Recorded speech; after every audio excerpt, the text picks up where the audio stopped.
So one of the things that you want to do when you're re-wicking your trimmer is to approximate 2 cords of equal length. So there's a very specific order to coil the wick around the spool.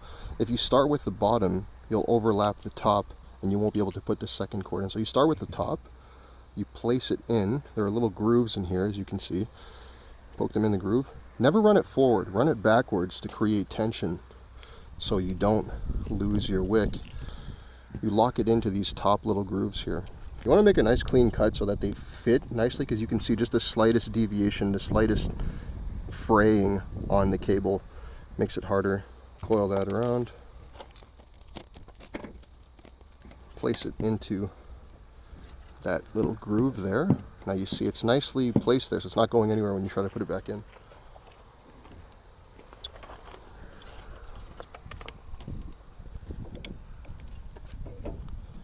You pop it back in, you try to secure it into a position where it's near those edges. And then you take them out of those grooves and align them. These things are touchy, you know. They move around, they break, they shift. But generally they're pretty resilient. You pop the cap back on. Sometimes these caps are a little bit difficult to take on and off. So one trick I like to use, if it's difficult, is you can just use, you know, a set of pliers or even just a key off your keychain, you know. And just put a key and pop it in there. There's a mechanism at the bottom here where when you apply pressure, you have some give on your wick, so you can actually pull it out slightly like that.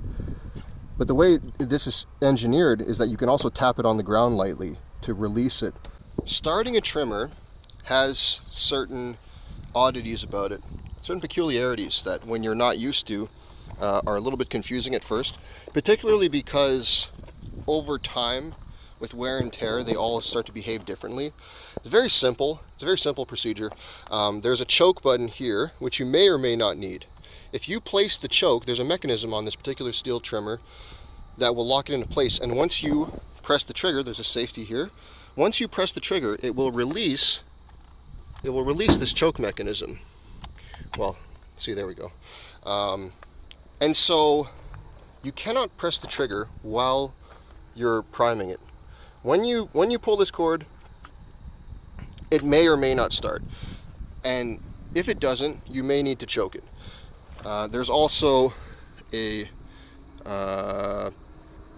fuel intake here, bubble primer, I don't even know what you call these things, but you don't always need this. This is very rare, in fact. I mean, at the beginning of the day, you might use it once, but for the rest of the day, you're usually good.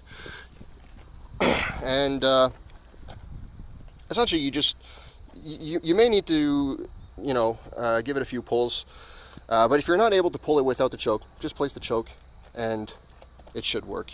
Another trick I like to do is I spam the trigger when I'm starting it. So if it doesn't start on its own by pulling it, I spam the trigger. So allow me to demonstrate. It's not starting like that. So if I put the choke in, now it starts. Now it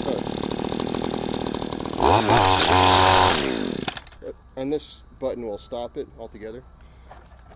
So another thing I can do is rather than use the choke, I can just spam the trigger. So you see I hold the trigger, right? You want to keep your wick off the ground so you're not, you know, chucking rocks at yourself.